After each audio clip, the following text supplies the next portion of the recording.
Restaurants often have specials that are regular items that are repackaged. Oh, yeah. Right? You're remixing it. Yes. Remix! Hi, welcome to the Modern Waiter Podcast. I'm Marlon Joseph, the Modern Waiter, where we discuss all things restaurant business. Learn something. Laugh at something. On today's episode, here are 10 things that you might be surprised to learn about the restaurant business. But first, the intro. Tired of working deadbeat jobs for lame pay. I'm tired of getting fired and hired the same day. If you know the rules of the game, then you'll stay. And if you don't... As usual, I'm joined by my good friend Danny Davila. What's up, what's up, what's up? In some way, shape, or form, we talk about some things that people are shocked. Oh, when you tell them? Yes. I might even have something that might not be on your list, but I'm gonna hear the whole list first. Okay. And then I'm gonna interject with it later. Okay. Now, the other day we did a show with Chef Chris, and I put out a clip. The issues with clips are it's out of context. Yeah. You know, and I told a story about serving food that hit the floor. This was... it was a good clip. Huh? It was a good clip. It was a good clip. It was funny, but most people thought we were laughing about, you know, and we were, but out of context, they didn't know how long ago it was or what the situation was and stuff like that. Yeah. In its entirety.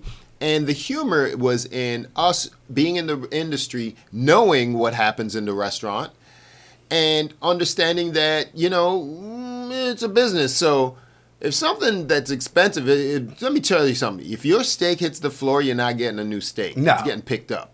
They're cleaning it off and throwing it back on that bitch. It's happening. Yeah. It's happening. The thing is, it doesn't happen often, and it's not going to hit the floor normally. You're talking... 0.000. Yeah, you're talking 1% out of the 100. Less than 1%. Less than 1%. Because there's no reason why it would hit the floor, really. You know, the reason why that story was because it was a stupid move. We were talking about tossing things and stuff like that and XYZ, and it was funny. Yes. Yeah. He's like, I'm not catching no hot ass steak. You know, so sometimes it would miss the whatever the hands. Exactly. And miss the glove. And those are teenagers. Those are kids doing kid things. Yeah. But as adults and being responsible, it just wouldn't happen because you have systems in place. The steak doesn't travel far. You go like that off the grill. It ain't gonna hit the floor. But the reality of protecting costs and things like that is real. People are going to push it and use things that maybe they shouldn't. And that's just, I'm here to talk about the real thing. Yeah, we're giving you the real. Yes. Don't be upset when you hear it. Know that it's a very, very, very minute percentage of what's going on. It will probably never happen to you, but it's almost like winning the lottery if the shit hits the floor. Okay, you hit the lottery of your shit hit the floor. Okay. Let's talk about some things that you might be surprised to know about. Okay. And some are very, benign, and some are like, oh, really? And my number one thing is that restaurants use portion control to ensure consistency in their dishes. But they also use portion control to protect their food costs. Yeah. And so they reduce waste with it, but there's something called shrinkflation, right? So you go into somewhere and they always have this certain fish dish or whatever. Or let's say an order of wings. Order of wings used to be 10 or 15. Now some places like 8. Now it's like 8. Yeah. And you don't know them. You just say, hey, let me get a basket of wings. Maybe your fries used to be 5 ounces. Now it's 4. Yeah. Maybe your fish used to be 7 ounces. Now it's 6. What the restaurant's doing is they're trying to keep their costs down for you to make it reasonable. And that's why, you'll either get less or because if they were to leave it at what it was, it wouldn't be profitable for the restaurant. Or they'll have to raise the prices. Absolutely. And so it could go all those different ways. It may not be profitable for them. They may have to raise the prices, or they just are trying to make more money. Yeah. Either way, it happens, right? And so next thing that people don't really get is that restaurants don't often make their own bread. Oh, yeah. Right? They're back there going like, oh, do you have gluten-free bread, or do you have this or whatever? You think we got an artisan? Yeah. It just takes a lot of time to bake bread. Why not have a local bakery or whatever? Absolutely. Bring the bread in and you just bung it in the oven. It's better to have somebody that's doing it all the time that is perfected the idea of it than the other way around where you're trying to perfect something, or maybe even have, but you don't have the facility to, or you don't have, it could be time consuming. Yes. Who wants to pay somebody to wake up at 4 o'clock in the morning, show up and start making bread for a spot? You know what I mean? Exactly. When you can just have it delivered at 6:30. And when everybody else is in the building. It's much easier. Yes. Much easier, much faster, much more consistent. So then if you have a bread person in your restaurant, let's just say how crazy that would be, what if he doesn't show up? Exactly. Now you got to hire another bread person. Now you SOL. Now you don't have bread today. So things that you think that, restaurants, it's not the same anymore. It's for a consistency thing. Yeah. Think about the bigger picture. It's not always to screw the customer. They're really trying to put out the best that they can because they want you to come back. Absolutely. And so another thing that you may not realize how many frozen items that restaurants Use? Yes. Oh, yeah. 100%. Because it saves time. Oh, yeah. It saves a lot of time, and in the labor it costs to just put out certain things, they're just gonna buy it frozen. And it reduces on waste. True. You know what I mean? It reduces on a lot of different things. And number 4? 3 or 4, yeah, something like that. Restaurants often have specials that are regular items that are repackaged. Oh yeah, right. You're remixing it. Yes. Remix. Let's just say you have a week to sell your mahi, and it's not moving because chefs are really good at knowing how the pace that things should run out. You might throw a crust on it. You might add shrimp to it with a different kind of sauce. You might do a bunch of different little things just to really make it pop. You want to keep it moving. Exactly. You don't want to be stuck with it. No. And so if for whatever reason, maybe the restaurant wasn't busy or maybe they gravitated to something else, for whatever reason, sometimes you never come in and everybody starts ordering the lamb today. Yeah. It's just what you'll have one day where you're selling crazy, and then you'll have like 2 or 3 days where we didn't sell it all. You're right. And so they use the specials as that visual point or that talked about point to where they can, like at your spot, you guys talk about specials. In my spot, that's visual. But either way, they use the specials as a point to remix it and resell it. Now, number 5, not so much in the last couple of restaurants, but servers are sometimes incentivized to sell certain items. Oh, yeah, sure. Whether it's, a certain bottle of wine or brand of wine or certain... Like, did you do a contest or whatever for the day? Yes. So, and that happens because servers are considered sales. And so when a company comes in and they're forming a relationship with the restaurant... Yeah. Like you get a discount on a bottle, you know what I mean, or a case, and let's say it's setting out, it didn't move the way you wanted it to move, so now you put on the specials. But that's not what I'm talking about. I'm talking about servers can be incentivized directly, like when it's gift certificate for $50 to sell this particular bottle of wine or this particular food item or whatever. For the month or whatever, yeah. Correct. The contests are really designed to align them with whatever company that, I don't care if it's like Coke or who knows. Yeah, I got you. Bogle wine. I don't freaking know. But sometimes when a server is giving you advice on something, they're really selling you. Oh, absolutely. Just that thing. It's really hard to know the difference, but it really generally doesn't happen in independent places. It tends to happen more in corporate places. Oh, absolutely. Yeah, where they're pushing this and they're pushing that. Yeah, for sure. And it happened to me early in my career. We had a lot of contests and stuff like that to get rid of. I was never into that. Yeah, I'm going to listen to the guys and see what they want. I'm going to sell them what they want. True. Now, if it happens to align with what they want, then I will suggestively sell that one thing. Like they say, if the contest is on a Sauvignon Blanc and the thing we're trying to sell is a Sauvignon Blanc, yes, I'm going to mention it. True. You know what I mean? But if it's not, if you're looking for a rosé and we're in the contest on the Sauvignon Blanc, I'm not selling you on that goddamn Sauvignon Blanc. Because you're conscientious. Yeah. The number 5, I believe. No, it's actually number 6. Some restaurants have ghost menus. And by that, whether it's electronic or not, they have sometimes, let's say you're ordering something online, or they're promoting something, or you're in an inner circle. You get privy to a certain link, and it doesn't show up on the website, but it shows up for you because you're in the inner circle. Gotcha. And you're able to get certain items. You're in the club. You're in the club. And that happens more with like chain restaurants or something like that. But independent restaurants don't sit on stuff just. Yeah, we ain't got time for that. Yeah, they want to make it and sell it. Make it and sell it. Make it and sell it. Keep it moving. But sometimes, fast casual restaurants do have ghost items on their menus.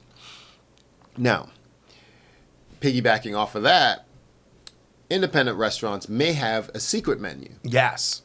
And so that's kind of of like not, a like different... almost like so what we do here in Florida, there's a time of year. Does your restaurant do? I don't know if you guys do the dine out thing when it's slower. We did. Okay. We did. So and they make a menu directly off of that. Yeah. And unless you're in the know, Correct. you don't know anything about that menu. True. They don't advertise it directly. It's advertised through whatever that program is, and they have a group of restaurants that you can go out, you spend XYZ, and you go to the spot, and that's it. And you get to try their menu, and it's a great deal for like locals, people like that know over there in the know. Yeah, sometimes it's like something crazy like $35 for 2 people, and you get to choose from a good amount of items. You get a glass of wine, you get this, you get that, and it's really cool. Yeah, it's nice when you're in the know.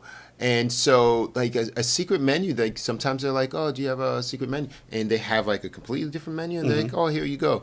And it really helps to bring together regulars with the restaurant. You want to go somewhere, you feel like you want to feel like you fit in. Yeah. Yeah. Some people might be surprised, this is number 8, that all the way down, menus tend to break down ingredients all the way down to where they're reusing ingredients. On certain things, absolutely. Yes. If you're making, I remember the burger sets, which is lettuce, tomato, onion. You're only going to get the prettiest onions because that's what you're going to see.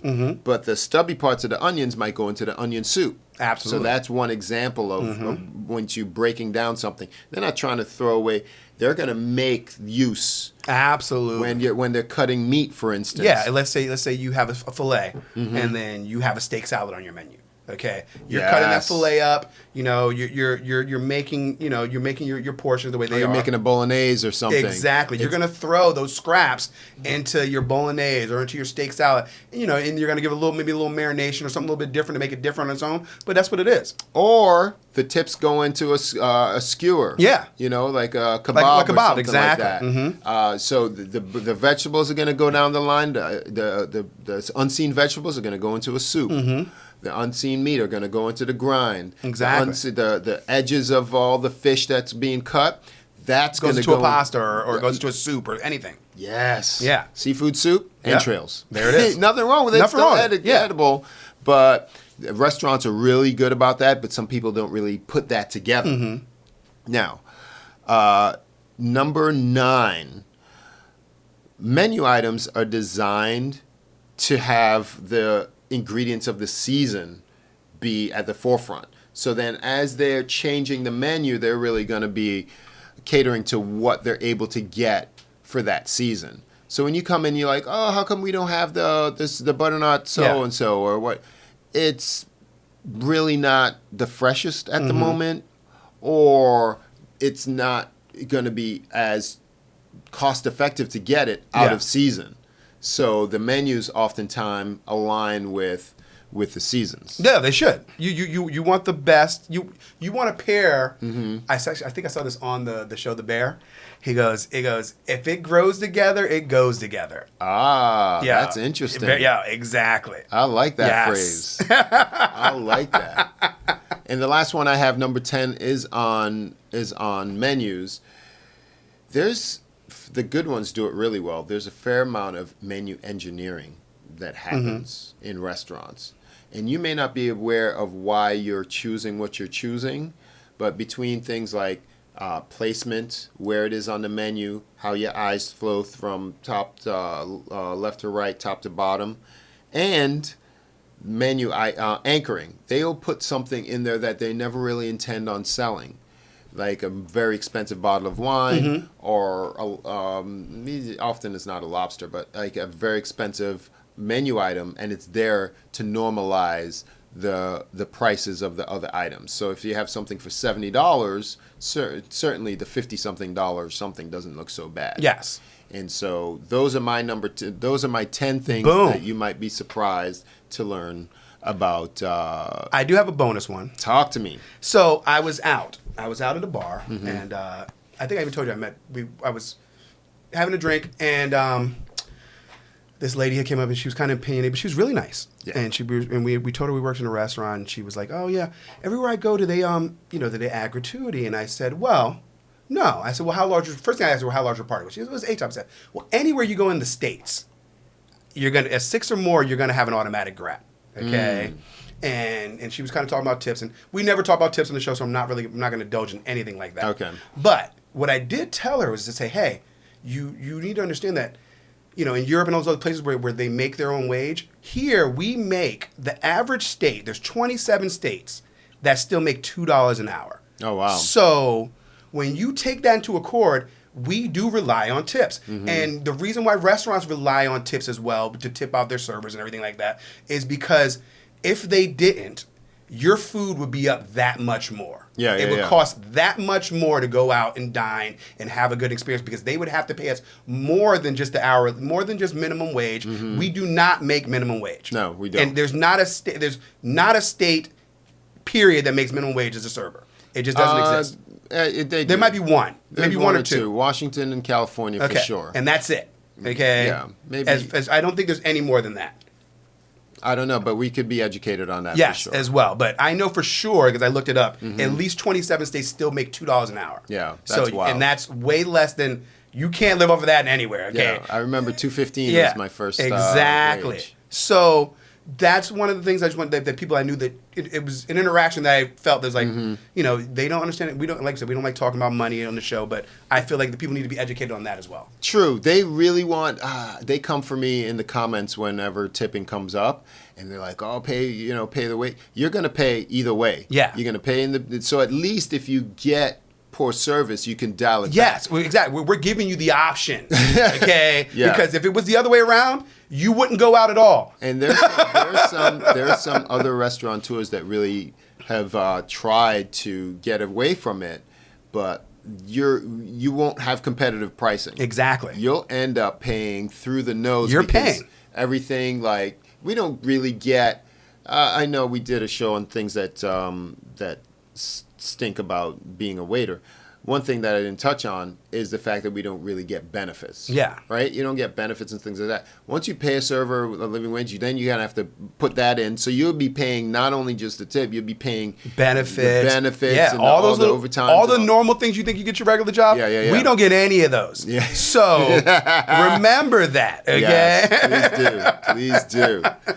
And so if there's anything that we missed that you think that we should know about, and by proxy, when you tell us stuff, we accumulate it and we disseminate it to others the universe. Absolutely. Either by posting it or in another show. So if you're listening, you can comment, let us know what we missed. If you're watching us on YouTube, or follow me on Instagram. I'm at The Modern Waiter Podcast. If you on Instagram, I read my emails all the time. TheModernWaiter@gmail.com. I'm Marlon Joseph, The Modern Waiter. I'm Danny Villain. Subscribe, people. We will see you next time. Later.